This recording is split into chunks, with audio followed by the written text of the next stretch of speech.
بسم الله الرحمن الرحیم. د انډیا او د پاکستان په منځ کې چې کومه جنگ روان دی، نو د ټیم سره د دې نوعیت هم بدلیږي. ځکه چې انډیا اولنۍ کومه حمله کړې ده، هغه د یو نوعیت کړې ده، او په فیز 2 کې هغه په بل نوعیت باندې حملې کوي. د دې سره چونکې ډرون ټیکنالوژي د انډیا او د پاکستان په منځ کې په اول ځل په جنگ کې استعمالیږي، نو په دې باندې هم ځان پوهو چې دا څنګه استعمالیږي او خپل ټارګټ ته ځان څنګه رسوي. او د دې نه بعد په دې هم خبره کوو چې ولې پاکستان دغه ټوټل ډرون دا په بارډر باندې انټرسپټ نه کړل. دوستانو، د دوه ملکونو په منځ کې چې کله جنگ شروع شي، نو په دې کې جیت د یو ملک هم نه وي، خوا که یو ډېر زورور ولري.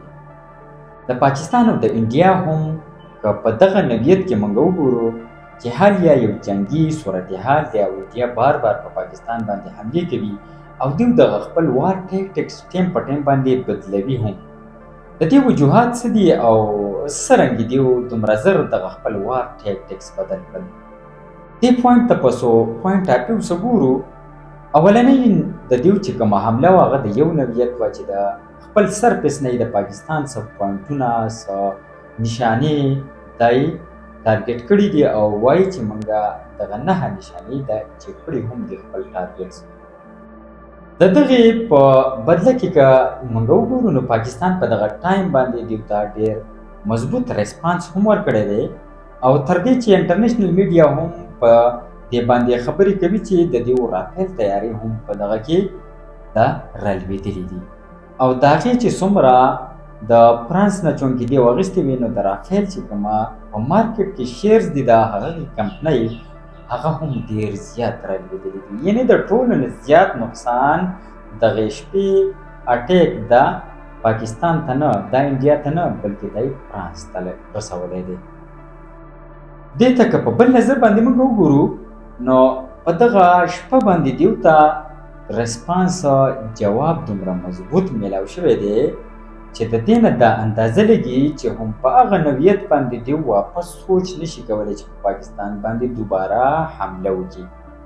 حالانکه دیو په سوشل میډیا باندې مختلف انالیست دا وایي چې د دیو فیس 2 به هم راځي او دیو به حمله هم کوي. په دې باوجود چې دیو په خپل فان کوم اکاونټ دی هغه باندې ورکړي وو چې موږ خپل څومره ټارګټس دي هغه اچیو کړي دي، او مزید موږ نه غواړو چې جنګ اسکلیټ شي. د دې سره که مخې ته وګورو، نو دیو د خپل جنګ چې کومه صورتحال دی، کومه نوعیت دی، هغه یې بدل ولې کړو؟ یو وجه دا شوه. بله وجه دا شوه که فرض که دیو دغه نوعیت یې نه بدلوي، نو په زړه طریقه باندې خو دیو حمله نشي کولی، او هلته په انډیا کې دیو دومره پریشر د وختي نه جوړ کړی دی، او هلته دغه عوام غواړي هم چې دیو په پاکستان باندې حمله وکړي، هغې ورته جواب هم غواړي. نو د دې وجې نه دیو خو چې کومه تیاري دي هغه رالېږلی نه شي، ځکه چې هغه ته خو یو ځل بیا دغسې جواب میلاویږي. نو د دې وجې نه دیو څه بله لار نه وه، او دیو دغه لار اختیار کړه چې داسې طریقه اختیار شي چې دیو نقصان هم کم وشي، او د انډیا چې کوم عوام دی هغو ته هم څه شو شي چې آیا دیو په پاکستان باندې حمله کړې ده یا په پاکستان باندې د دیو حملې جاري دي. دویمه وجه یې دا ده. د دې سره بله وجه څه کیدی شي؟ بله وجه دا هم کیدی شي چې د ډرون استعمال په داسې دوران کې کیږي چې کله یو ګرم جنګ روان وي، چونکې په دغه ټایم باندې داسې څه جنګي صورتحال دومره حده پورې نه و. نو د ډرون استعمال دیو ولې وکړو چې صرف د پاکستان په عوام کې یو ټینشن جوړ کړي، یو فینک سچویشن جوړ کړي. حالانکه دیو ته دا پته نشته چې د پاکستان عوام د جنگ سره د ټروریزم خلاف چې دیو څومره ټایم جنګ وکړو، د دې سره د بلا مودې نه دیو اشنا دي، او د دغې سره عادت هم دي. د دې نه مخې ته که لاړ شو، نو د ډرون استعمال په اول ځل د پاکستان او د انډیا په منځ کې روان دی، او کومه ډرون چې دوی استعمال کړي دي، نو دا د اسرائیل ساخته دي. یعنې د هغو یو کمپنۍ چې ایروسپیس انډسټري ده IAI هغو دا جوړې کړي دي، او په 2006 کې د دوی سره اګریمنټ شوی و چې په هغې تحت دا انډیا ته ورکړي دي، او په 2009 کې دا انډیا اخیستې هم دي. د دې نه علاوه دغه ډرون د ترکیې سره او د اذربایجان سره هم په استعمال کې دي او اسرائیل په خپله هم استعمال کوي چې د ډېر اعلی او جدید ډرونز دي. د دغه ډرون ساخته که موږ وګورو نو د دې لمبایي 2.5 میټره پورې ده او د دې چیز کما د بازوګانو پلنوالی دی کلاوالی دی هغه 3 میټره پورې دی. د دې سره سره د دې چې فلایټ ټایم دی هغه د 6 ګنټونه زیات دی. د دې نه علاوه د دې رینج دا تقریبا 1000 کیلومتره دی او د دې سره سره په دې کې چې څومره امیونیشن استعمالیږي هغه 23 کیلوګرام دی او د 400 کیلومتر سپیډ سره دی حرکت هم کولی شي. دا داسې ډرون وي چې په دې کې ایکسټرا څه د بلاست دپاره یا د اټیک دپاره نه استعمالیږي بلکې دا ټارګټ ته ځان رسوي او په هغه کې چې څومره 23 کیلوګرامه د امیونیشن دپاره مواد وکړي نو هلته دا بلاست کېږي او استعمالیږي. اوس د دې کې یو کیمره هم لګېدلې چې د 360 انګل پورې دې ته چې څومره هغه سچویشن ماحول یې هغه برابرولی هم شي.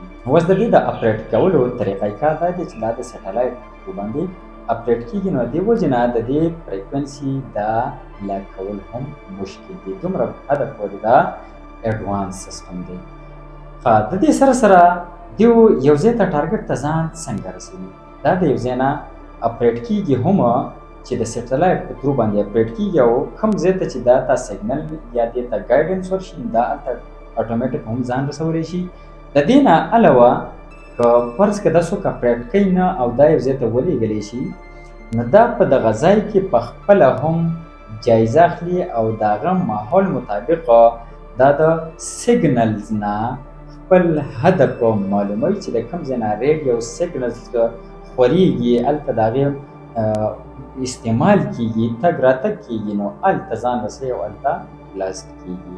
نو دا یې ډېر د یو ایډوانس فیچر دی. د دې نه علاوه چې کومه بند رډارز وي یا میزایل لانچ سیسټم وي نو هلته هم دا ځان رسوي او هلته هم دا بلاست کېږي. نو دا د دې هغه ایډوانس فیچرز دي. د دې سره سره دا خو د دغه ډرون د ساخت متعلق خبرې شوې چې پاکستان ولې دغه ډرونز په بارډر باندې انټرسپټ نه کړي. نو دا خبره ډېره اهمه او مهمه ده.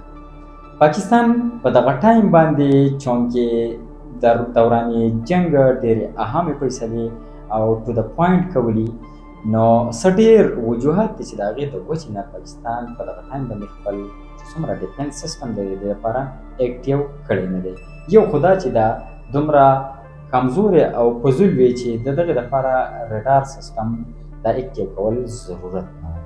د دې سره سره دا په کنونشنل چې کومه طریقې دي په دې باندې زیاتره پاکستان هیډ کړي دي او د دې سره سره په دغه ټایم کې دا هم ممکنه وه چې کله ډرون استعمال کېدو نو د ډرون استعمال هغه ټایم کې کېږي چې کله یو لویه حمله په بل سایډ د دې سره پیرل روانه وي. نو دا هم خدشه وه چې د دې دوران کې د بل سایډ نه یو لویه حمله هم وشي.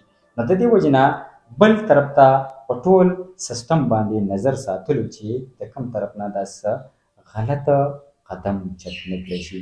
نو دا ښه خبره ده چې د دې وجې نه پاکستان ممکنه ده چې د خپل سیسټم دا اکټیو کړی او د دې نه علاوه یو د ټول نه اهمه خبره دا ده چې که فرض که یو ایر ډیفنس سیسټم د دې دپاره ته اکټیو کړي دا پې انټرسپټ هم کړي دا پې کریش هم کړي نو دغې چې کومه ډرون کریش شو دې چې کومه معلومات واخیسته دا مخې ته ولېږلی شو نو د دغه ایر ډیفنس سیسټم د هغې د لوکیشن د دې ټول معلومات د دشمن ته رسېدل. نو دا پکې ډېر اهم پوینټ و چې په دغه ټایم باندې د یو ایر ډیفنس سیسټم نه دی استعمال کړی. که چېرته د دغې سیسټم استعمال شوی وی نو چې په کوم ځای کې دغه ایر ډیفنس سیسټم پټ و نو د هغې معلومات به مخې ته تللی وی. نو د دې وجې نه د دې استعمال نه دی شوی.